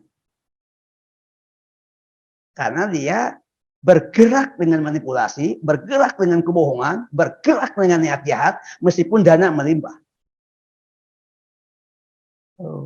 Kita yang lurus tidak terorganisasi, coba berani. Ini ada cerita. Buzzer syariah. Hah? Buzzer syariah membela kebenaran. Gini kira-kira. Saya masih tetap yakin lah, walaupun ini bukan negara yang sempurna, tapi paling tidak filosofi dengan negara Pancasila ini, kalau saja kembali menemukan presiden yang oke, bisa terasa. Kan hukum potong tangan, hukum apa, memang mungkin belum dilaksanakan, tapi setidaknya penyebab untuk pencurian dituntaskan. Memang tidak tuntas, tapi setidaknya itu aja dulu. Di tengah-tengah krisis begini, daripada jatuh kepada komunisme, dibawa ke poros Cina, kan lebih baik bertahan dengan negara Pancasila. Gitu, nggak usah khilafah. Gitu, pikirnya. Antara poros Cina dan poros Yahudi, bagaimana? Kenapa? Antara poros Cina dan poros Yahudi kan yang berkuasa. Dua-duanya bermasalah. Dua-duanya bermasalah.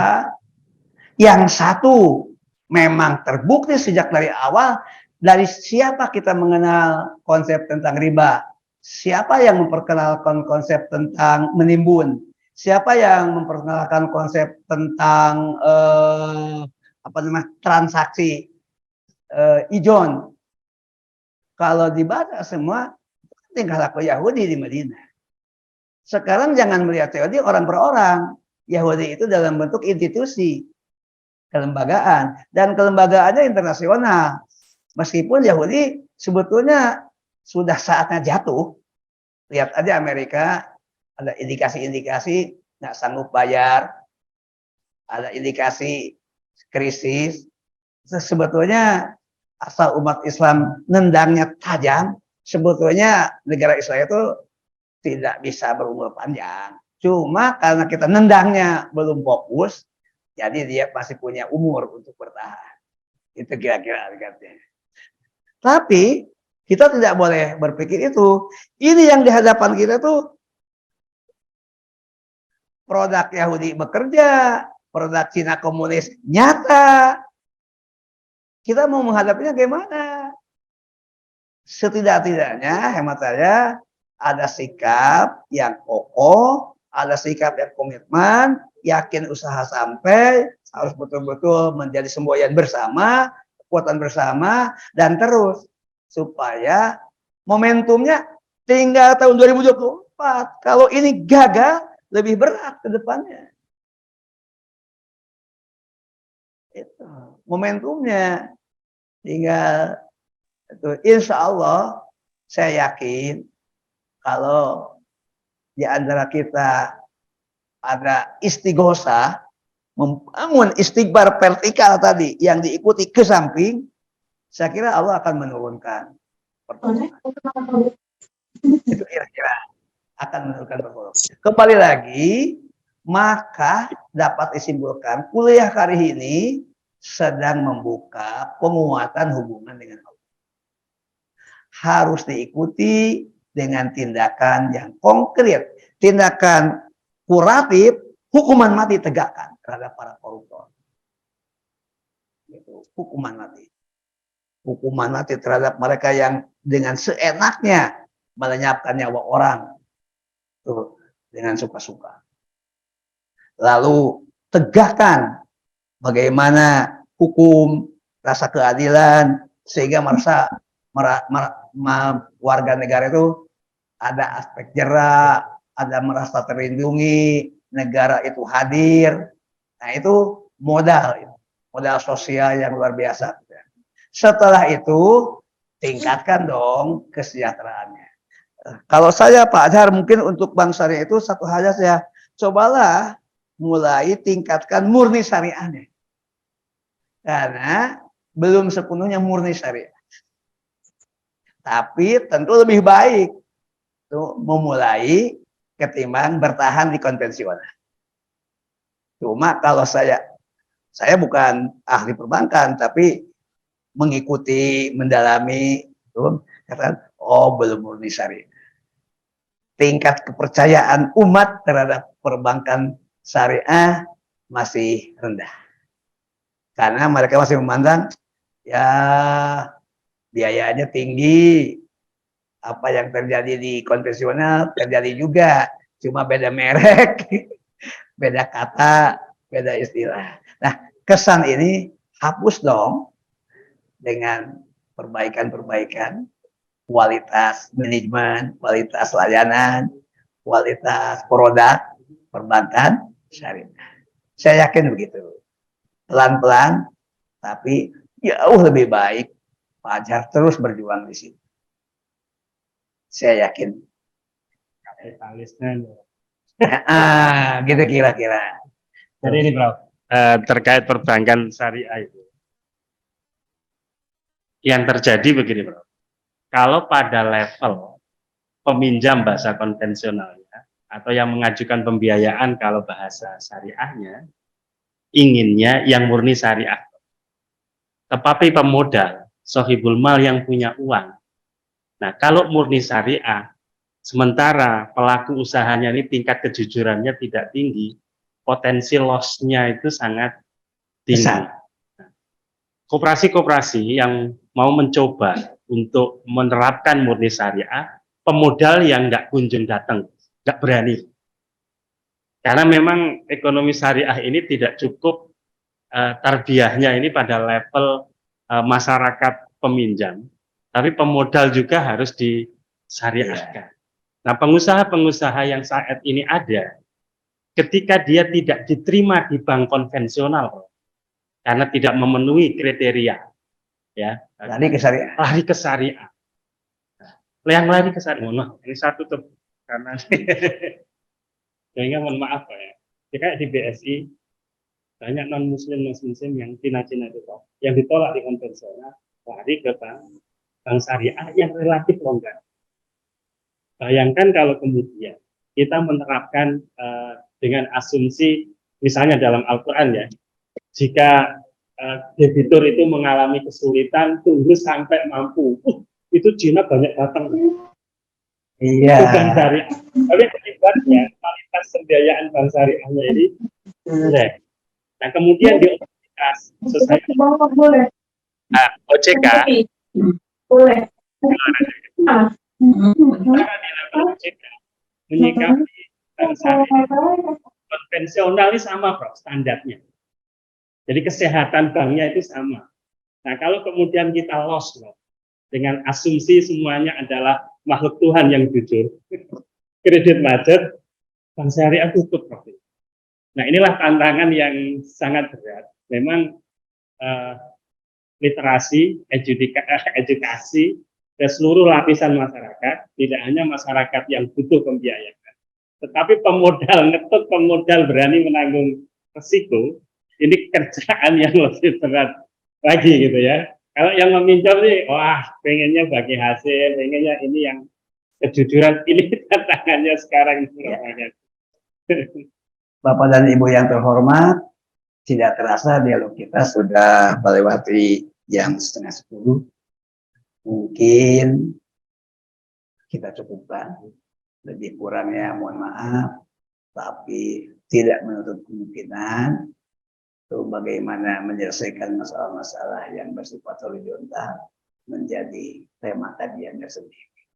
Karena kuliah kita kuliah yang berseri, berkesinambungan, dan tentu tema-tema itu tidak hanya ditentukan oleh narasumber. Sebaiknya Bapak dan Ibu juga bisa memberikan saran umum dari Pak Ketua, Pak Muhtar. Ya, kita lanjutkan tema-tema tasawuf. Tapi tema tasawuf apa? Tentu saja saya berusaha untuk menyajikan yang paling pas, mulai dari yang sifatnya konsep sampai yang sifatnya harian. Nah, hari ini memasuki istighfar, itu bisa konsep, bisa harian, bisa wawasan. Semoga dengan membahas tema-tema yang memang jadi kebutuhan sehari-hari, tema-temanya menjadi tema-tema yang aktual, tema-tema yang hangat, dan yang memang dibutuhkan oleh kita. Seperti apa ke depan? Silahkan saja mungkin melalui WA Group. Oh, sebaiknya tema tasawuf ini, silahkan saja. Saya akan membaca, akan menyimak, dan insya Allah akan memenuhi. Tentu disesuaikan mana dulu yang diprioritaskan. Terima kasih Bapak dan Ibu yang terhormat. Mari kita tutup kajian kita dengan bersama-sama membaca doa kifayat majlis. Bismillahirrahmanirrahim. Subhanakallahumma wa bihamdika asyhadu an la ilaha illa anta astaghfiruka wa atubu ilaik. Walhamdulillahirabbil alamin. Hadanallahu wa iyyakum ajmain. Assalamualaikum warahmatullahi wabarakatuh. Waalaikumsalam warahmatullahi Assalamualaikum warahmatullahi wabarakatuh. Waalaikumsalam warahmatullahi wabarakatuh.